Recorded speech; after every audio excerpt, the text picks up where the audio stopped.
Hey, what's up everybody? It's Adrian here. Welcome to another Artist vs. Camera episode. Today I don't have much time, so I'm gonna have to do this fast. As you can see, I'm trying to speak very fast as well. So I've got a bunch of Amazon packages to unbox here with you guys. So here it is. And this is a big deal for me. You know this brand? You know what these hexagons mean? Vivobarefoot. So that's a brand that I've been looking up for 2 years now, and I have finally committed to finally purchasing my first pair of shoes from their brand. Here they are. They were on sale on Amazon, so I got them quite at a discount, and this is what they look like. Your barefoot journey starts here. Scan me. I'll scan it, but first I just wanted to make sure these are looking good.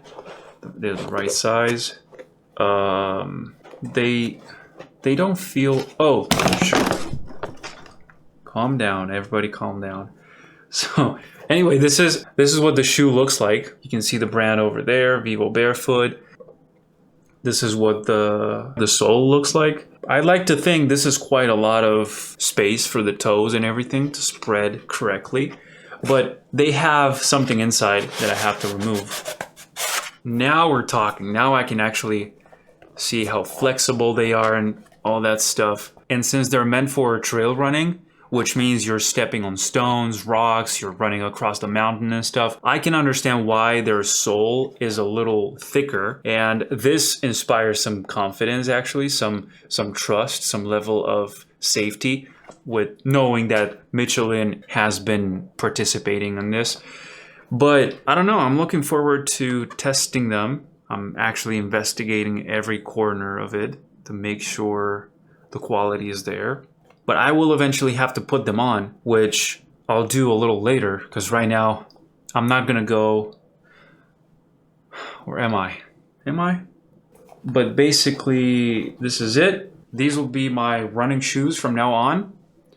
And I'm expecting another pair of these, not for the same purposes. They're more like street shoes, like normal shoes, right? But from the same brand. So they're meant for a more casual look and everything, but they're still from the same brand, and they are still barefoot shoes, which is amazing because I'll finally be able to not walk around in my flip-flops all the time, which I've been doing so far just to avoid the modern shoes and stuff. Now I can just, you know, use shoes.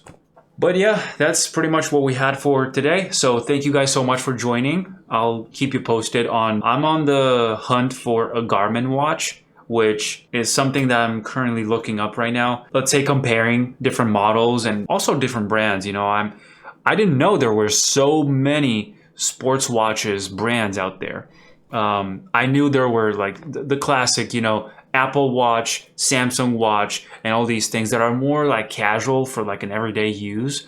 But I didn't know you could go so specific about this, like GPS, distance tracking, and all that stuff. Sports watch, you know, like something specific for this. Beyond the basic wristband and stuff like that from Xiaomi or any brand like that. We're talking specific now, like specialized. So Garmin seems to be the one, but it's quite expensive. Like the least you can spend on it is like 100 and something.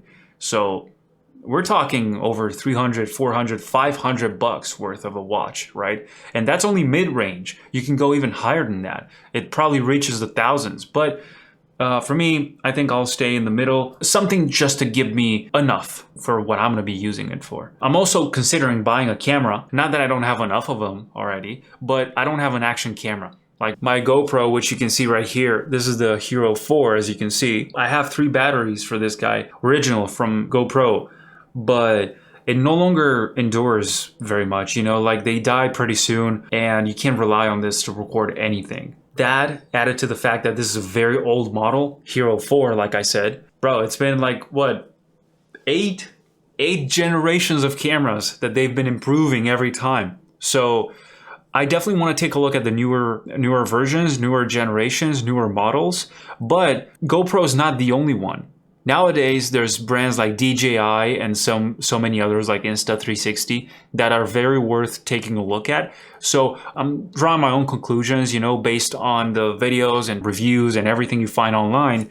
I'm just comparing the different functionalities and different features that each camera provides you with. And I think I'm choosing the DJI Action 4. Yeah, I just think it's going to be a good combo, especially for me. I already own the DJI mic, which it's these wireless microphones. So I can just plug this in and record anything I want. In those circumstances where you can't afford to take your big bulky DSLR camera or your expensive phone, not that I have one, but that's the third thing that I was looking up right now. You know, it's like the watch, the camera, and now the phone. So there's this new phone that like it's worth 5 times more than my phone right now. My phone is a Poco X3 and it's been good so far, right? Like I can definitely see some things with the camera and some things, especially with the audio. The audio is not really good. I'm talking about the microphone. I don't care about the speakers, but the microphone really mattered to me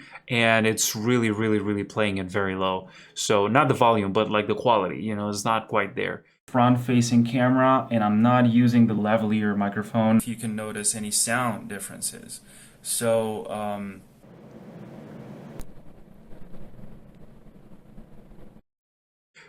it's something that I've never experienced with Samsung, for instance, brands like Samsung or iPhone, or because I'm talking about iPhone, I don't have one, but I have an iPad, which you can see right here. The audio is so much different on these new devices. These are like higher category brands, right? So I saw this Samsung Galaxy S23 Ultra on sale as well, but the price is still so fucking expensive for a fucking phone, bro. Like it didn't make any sense to me. It still doesn't make any sense to me that a phone should be that much.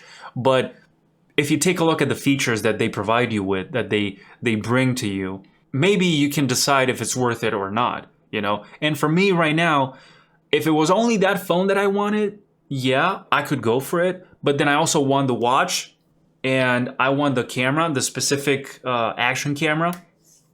Then I'm also sticking up with these things, you know, the specialized shoes and stuff like that. And it's a bunch of money, man. It's a lot of money. And I need to stop spending so much and start saving and remind myself of the things I want to actually save money for, which are things that are probably spanning across like several years in the future, long-term investments and stuff, and stop bleeding my economy like this. However, it's not that these are unnecessary things either. You know, I'm looking after myself. I'm looking after my health. I'm looking after my growth, and I'm definitely looking after my improvement cycles. So yeah, I'm really happy with everything. So that's all I can say. Anyway, first Vivobarefoot shoes. More to come. Thank you so much for listening, for watching. Let's keep learning, keep growing, keep improving, because it's who we are and it's what we do. See you next time, guys. Bye-bye.